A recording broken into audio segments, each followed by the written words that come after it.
This is gonna be good.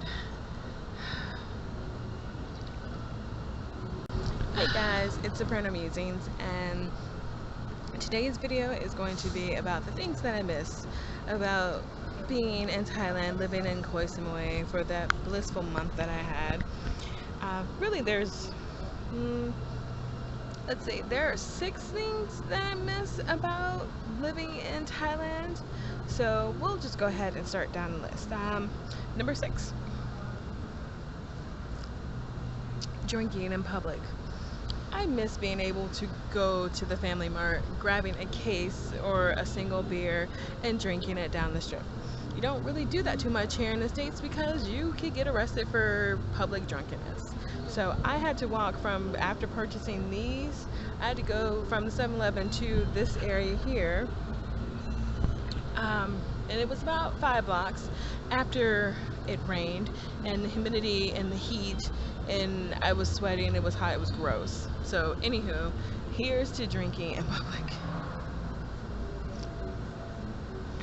Number 5 on my list would be not having to cook for a month.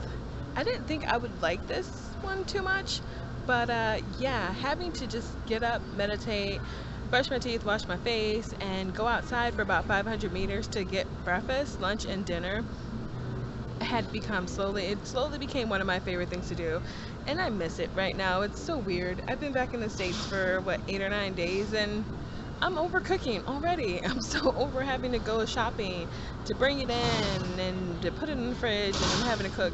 I know that's a first world problem thing and I should be grateful, but right now I'm still adjusting, so let me have this moment. Okay, I was on number 6, right? So number 5 would just be, honestly, the food, you guys. The food was amazing in Thailand. I loved eating. Like I said, there were street vendors just meters away from my hotel. There was even the night market where everyone got together and then they would cook. That was nice, and it was great. And yeah, I miss the food. There was even one night where we went down on the beach and we ate on the beach, and it was so nice, you guys. I can't even put it into words.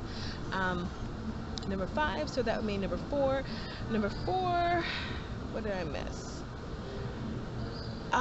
I miss not having really a set schedule. I mean, after the first 3 weeks, that last week I virtually did whatever it was I wanted to do. If I wanted to sleep until noon and just like watch K-dramas or watch whatever was on the TV, I slowly became addicted to what I think it's NHK World News.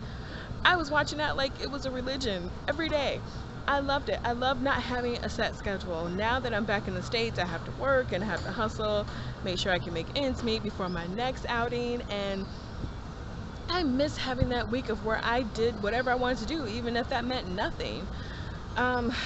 So that's taking some adjusting too.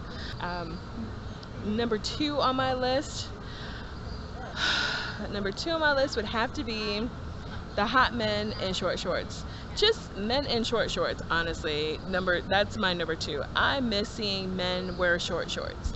They were confident in their masculinity and proud to show off them gams. Oh God. Y'all, there was one day I was headed back from my classes to my hotel, and there was a school of men. I think they were all my Thai fighters, and they were in the shortest of shorts. There was even one guy, he had on a pair of white shorts, and they were sheer AF, and he was sweating, and it was glorious. So yeah, number 2 on my list is definitely men in short shorts. Number 1, as far as things that I miss so far about Thailand, I miss not having to tell people that they cannot touch my hair. I don't miss it at all. The whole month I was there, never once did it come up. You know why? I think the number 1 reason why it didn't come up is because, I can't believe I just said that. I think the number 1 reason that it never came up in Thailand is due to the fact that in Thailand, the most precious part of the body, or so I've been told, is the head. That's the precious part of the body. Like, no one just goes around and absentmindedly pets people on the head. Like, you don't see that in Thailand, or at least I didn't see it the month that I was there. Also, you didn't have people asking you in a very passive way, like, oh, can I touch your hair? They didn't ask you in a childlike way. I mean, I could tell that people were curious about my hair and they wanted to touch it, but they didn't. And they didn't ask me if they could touch my hair. It's like, it was so, oh my God, you guys, it was one of the most refreshing things ever to not have to worry about having to explain to people, no, you cannot touch my hair. Like, here in the States, people will ask you to touch your hair, and they're not really asking you if they can touch your hair. They're just saying it before they just go and stick their nasty hands all up on your hair. And I've been back, like I said, a little over a week, and I've already had 3 people that I don't know, complete strangers, come up and try to touch my hair. And I'm glad to know that my reflexes are still just as good as they were before I left. So yeah, that is definitely number one for me. I miss not having to have that conversation about my hair. So yeah, that is my list of things that, again, I miss about being in Thailand.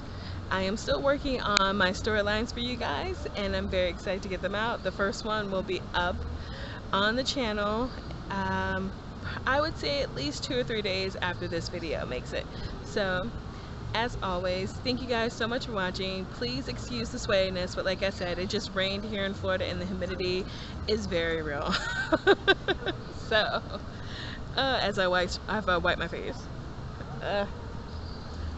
So yeah, like I said, it has rained here in Florida and the humidity is still very real.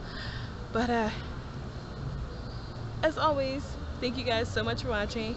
Be inspired, stay inspiring, and I will see you in my next video. Bye. All I do is adore you all of the time. I like to